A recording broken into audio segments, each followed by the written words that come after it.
What's up, guys? You're listening to another episode of Selling on Amazon with Andy Isom. In this episode, we're going to talk about playing the volume versus the price game. Guys, this is a complex strategy or game, I guess we could call it, which really comes down to a big math equation. Let me illustrate what this episode is all about. Let's say you're selling a product at a premium price point for your market. You're selling your product for $40 with great profit margins. Let's say you're getting a 40% profit margin. The rest of the competition, the rest of the market is selling anywhere from $8 to maybe $25. So you're significantly higher priced than most of the marketplace. Now, your conversion rate on your listing is a lot lower because, again, you're selling at a premium price. So not as many people are going to convert and purchase your product. Maybe you have a 3% conversion rate. Whereas the median conversion rate for that market, that product, for all the other competition, again, selling at a much lower price point, is closer to 15%. Much higher conversion rate because, again,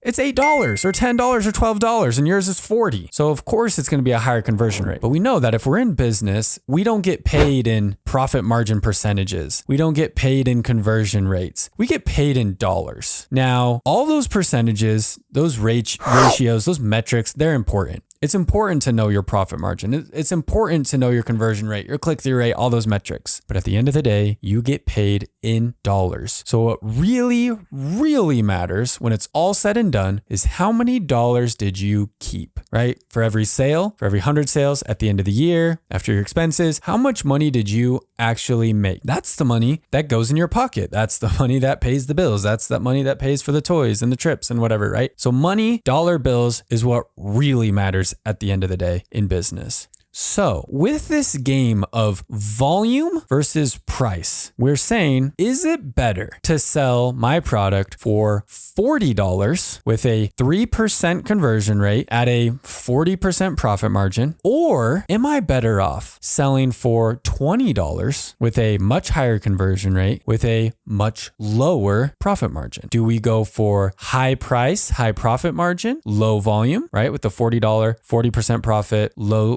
conversion rate? Or are we better off going for volume, selling way more units per day, per month, per year at a lower price point with a lower profit margin, but a higher conversion rate? Which game do we play here? This is where everything just becomes a big math equation. And here's the thing. I'm actually going to show you guys here on screen, if you're watching on YouTube, the math equation that I put together here. Here's the thing about this game. You're not going to know until you make your first move. It's kind of like the game of Risk. I don't know if anyone even still plays that game. We loved that game growing up, and I played it in high school with my friends. We spent hours playing Risk on the weekends, and sometimes we did all-nighters. You can strategize, right? You can, I think, like if we talk about the game of Risk, and if you played it, you know what I'm talking about. You've got the map like of the world, and every team gets their little army guys, and you get to place them throughout your countries where you've drawn your countries. You get to strategize where you're going to place all your little guys and where your pieces are going to go to start the game. But you don't know your next move until you make your first move. And you don't know your next move until you see how all the competition reacts to your first move. Guys, it's the same thing with this game of Amazon and playing this volume versus price game. You're not really gonna know the perfect move to win the game until you've made 1, 2, 3, 5, 10, 20, 50 moves before that. Now, in the same way with the game of Risk, where you can strategize up front before the game even starts and think about, okay, where do you have the most leverage? Where's the most concentration of countries? Where can you kind of strategize and attack from the best and put all your pieces in place for the best chance of success, right? And that's what we do with our research up front, right? You do your market research, you analyze the competition, you analyze the market, you analyze your profit margins, you analyze your cost, and you figure out, okay, this is where I feel like I can sell this product for in this market based on the value, based on the profit margins, all that kind of stuff. But then you put it out there and you see how it does. So in the case of this product, you put it out there for $40 and you see how it does. It might go fantastic. Great.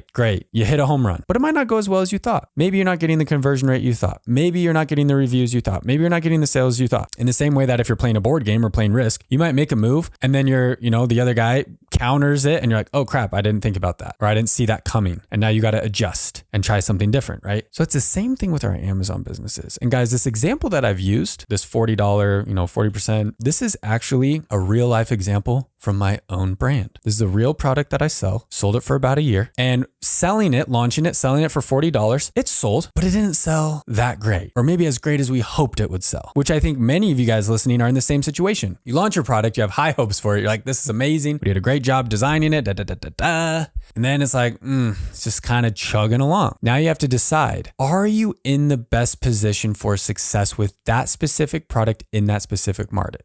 Talking about this price volume.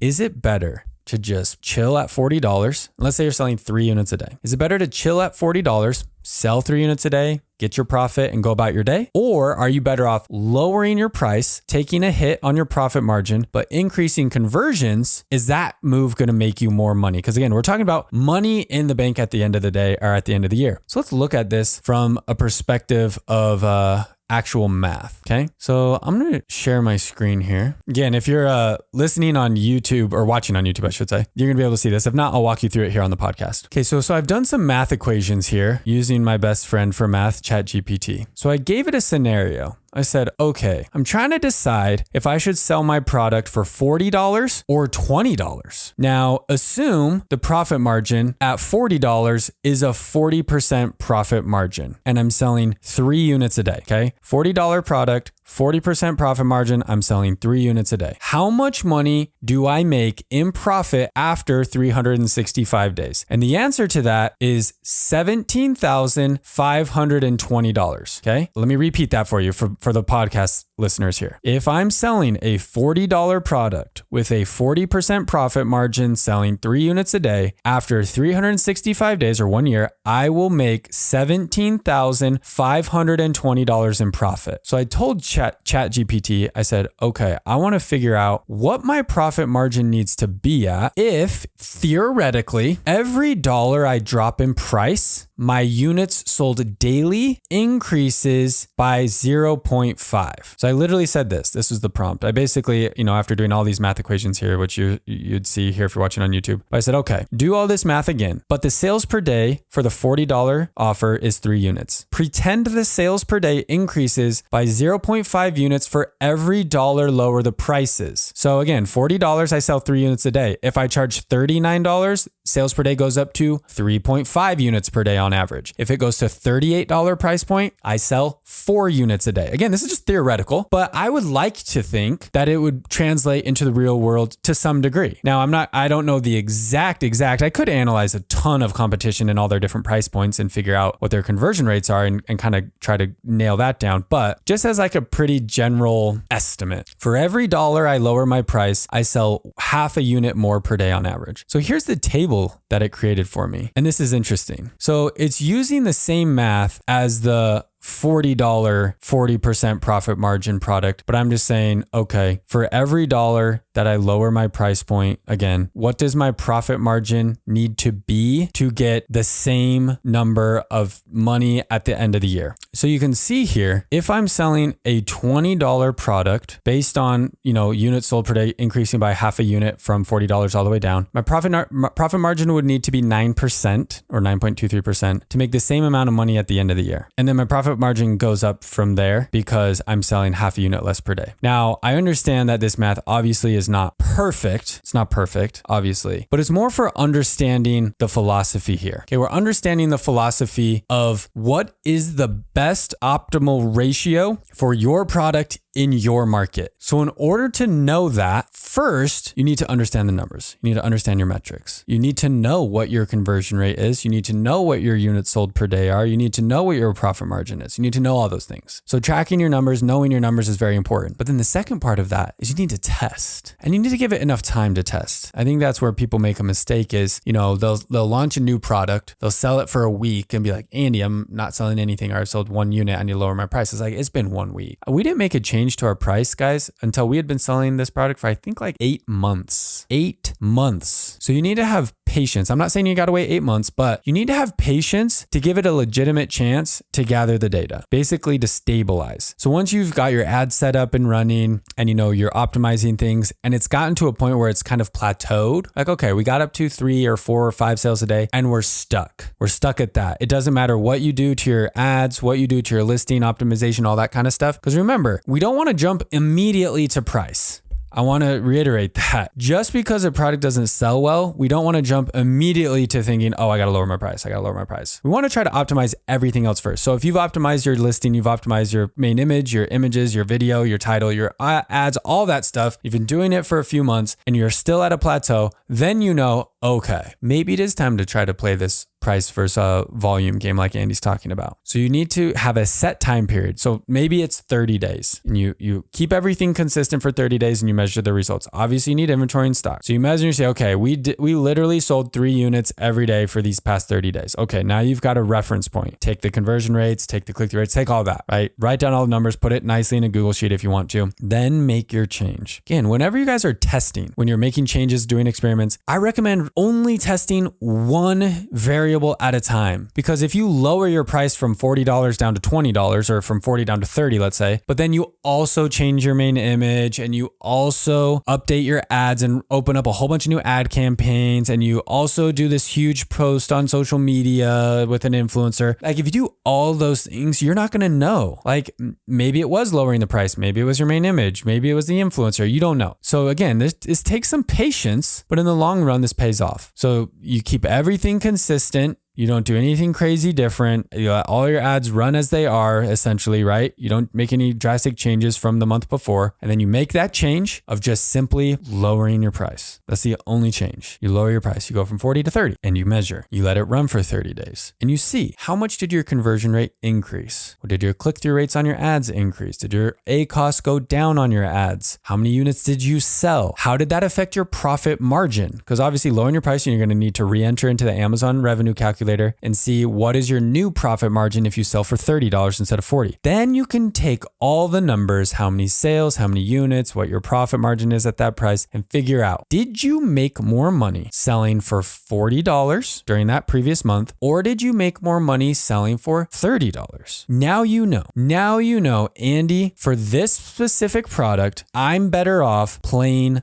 the volume game. Guys, it literally might come back and say, you know what? You actually are going to make more money selling for $40 and only selling 3 units a day than you would selling 10 units a day for $20. Let me paint that picture for you right here. Again, if you're on YouTube, you'll be able to see this. If you're on podcast, I'll walk you through it. I asked ChatGPT to do math for me. It's my mathematician to compare the two scenarios to say, okay, I have my product selling for $40 at a 40% profit margin. I'm also selling the same product in scenario 2 for $20, half the price, but my profit margin goes from 40 down to 15%. I'm selling 3 units a day at $40, but when I change the price to $20, I sell 10 units a day. What's the total profit after 365 days? And to skip through all the math here, it shows you all the math on the page, but to skip through it all, to compare, guys, I've talked about this in the past with my students and on my podcast. Scenario 1, which means 3 units a day at $40, 40% margin, I make $17,520. Scenario 2, which is selling 10 units a day for $20 at 15% margin, I make $10,950. So I actually make way more money at $40 with a 40% margins, only selling 3 units a day than I would selling for 20, selling 10 units a day at a 15% margin. This is why, guys, it's very important to understand your numbers, and it's very important to consider dollars at the end of the day. Profit dollars. Don't get caught up in revenue. Like you might think like, oh man, my orange bars on my Amazon seller app are down, or they're only at 80,000. And when I lower my price, I get more. I'm selling 10 a day. Like I'm selling 10 a day. So my revenue is way higher. Actually, let's run this scenario really fast. What is yearly revenue selling 10 units per day at $20 versus selling 3 units per day at $40? Let's look at yearly revenue of those two. I'm going to go down here to the bottom. If I sell 10 units per day at $20, my yearly revenue is $73,000. Okay. If I sell 3 units a day at $40, my yearly revenue is $43,000. So again, guys, this is why you have to be very careful in getting caught up in the numbers that don't truly matter at the end of the day. Revenue doesn't truly matter. Your orange bars might be higher. They might be bigger than the month before and everything looks like it's growing and getting better. But remember, in this specific scenario that we tested, which one makes more money? You make more money from the $43,000 in revenue than you do at $73,000. That's $30,000 $30,000 more in revenue. $30,000 more in revenue, but you keep profit $7,000 less. That is the power of profit. So you need to understand all these numbers. You need to do all this math, but there may be a scenario, guys, depending on how everything shakes out. Maybe it's not 3 units a day versus 10. Maybe it's 3 units a day versus 30 units a day. In that scenario, yeah, maybe I'm actually would be willing to bet you do make more money selling 30 units a day at $20 than you do selling 3 units a day. So all the metrics matter. They all play a part, but it's important to understand the profit at the end of the day, and then which one of those metrics is affecting that profit the most. Is lowering your price increasing conversions enough to justify the lower profit margin that you're getting? So this is something to really consider. And I don't think people are doing this enough, and I don't think we're doing it enough. We need to do more of it with our own brand, but it is testing.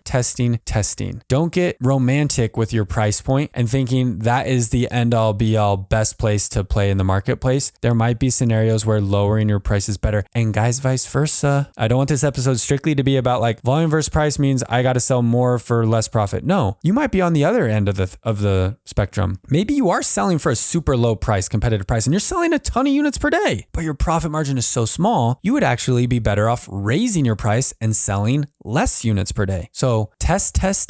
Don't be afraid to see and find what is the best groove for your brand, your product. And here's the thing, guys. Here's the thing. Every market's going to be different. Every product line is going to be different. What I've seen and observed is higher demand markets where there's more search volume, more potential for revenue and sales. High demand markets usually end up playing the volume game because there's more competition. High demand, most likely high competition. Most likely you need to be more price competitive. Most likely you're playing the volume game. In markets with lower demand, lower search volume, lower number of competition, maybe there's probably a broader spectrum of price ranges for products out there because there's, again, not as many options, not as much competition. In those smaller markets, then yes, playing the high price game can turn out very well for you. So understand your market, understand your angle, understand your value, understand your numbers, and don't be afraid to test. Guys, thank you so much for listening to another episode of Selling on Amazon with Andy Isom. We'll see you in the next episode.